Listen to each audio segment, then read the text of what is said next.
মেলাতে বা বাজারে রাস্তার ধারে যে ঘুগনিওয়ালাগুলো বসে আর কি, তাদের কাছে যে ঘুগনিটা পাওয়া যায় ওই টেস্টটা কিন্তু বাড়িতে কোনো মতেই আসে না।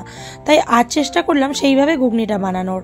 আর এই ঘুগনির সাথে মুড়ি থাকলে আর কিছুই চাই না, বা শুধু মুখেও একটু পেঁয়াজ কুচি লঙ্কা কুচি দিয়ে দারুণ লাগে কিন্তু।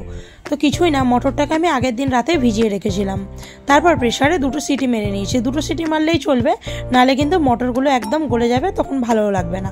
তারপরে কড়াইয়ে তেল গরম করে নিয়েছি, তাতে নারকেলগুলো একটু ভেজে নিচ্ছি। নারকেল কুচি দিলে কিন্তু ঘুগনিতে বেশ ভালো লাগে মুখে পড়লে। তারপর ওই তেলেই গোটা জিরে, তেজপাতা, শুকনো লঙ্কা ফোড়ন দিয়ে দিয়েছি। তারপর দিয়ে দিলাম পেঁয়াজ কুচি। ভালো করে লাল লাল করে ভাজা হয়ে গেলে এর মধ্যে দিয়ে দিলাম আদা রসুন বাটা। তারপর একে একে হলুদ গুঁড়ো, লঙ্কা গুঁড়ো, জিরে গুঁড়ো, ধনে গুঁড়ো আর একটা ভাজা মশলা গুঁড়ো দিয়েছি।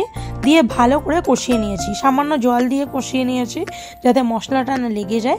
তারপর মশলা থেকে তেল বেরিয়ে আসলে তার মধ্যে টমেটো কুচিটা দিয়ে দিয়েছি আর লবণ দিয়ে দিয়েছি, তাহলে গলে যাবে টমেটোটা। তারপরে ভালো করে কষিয়ে নিয়েছি যতক্ষণ না ভালো করে মশলাটা কষানো হচ্ছে বা তেল ছাড়ছে। তারপরে মশলা কষানো হয়ে গেলে কেটে রাখা আলুগুলো দিয়ে ভালো করে কষিয়ে নিচ্ছি।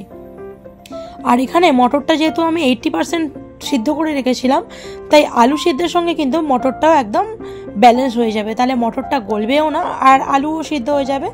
জল দিয়ে ঢাকা দিয়ে দিলাম আর কয়েকটা ছেঁড়া কাঁচা লঙ্কাও দিয়ে দিলাম। জল ফুটে উঠলে দেখে নেবো যে আলুটা কতটা সিদ্ধ হয়েছে কিনা। আলুটা সিদ্ধ হয়ে উঠলে কিন্তু এর মধ্যে দিয়ে দেবো ধনেপাতা কুচি। জল তোমরা যতটা রাখতে চাইছো ঠিক সেই বুঝে জলটা কিন্তু দিও। সামান্য ধনেপাতা কুচি আর গরম মশলা গুঁড়ো দিয়ে নামিয়ে নিলে কিন্তু একদম রেডি গরম গরম ঘুগনি। শুধু মুখে খাও বা মুড়ি দিয়ে বা রুটির সঙ্গেও কিন্তু পরোটার সঙ্গেও কিন্তু দারুণ লাগবে। ভিডিও কেমন লাগলো অবশ্যই জানিও। ভিডিও ভালো লাগলে চ্যানেলটা সাবস্ক্রাইব করতে ভুলো না।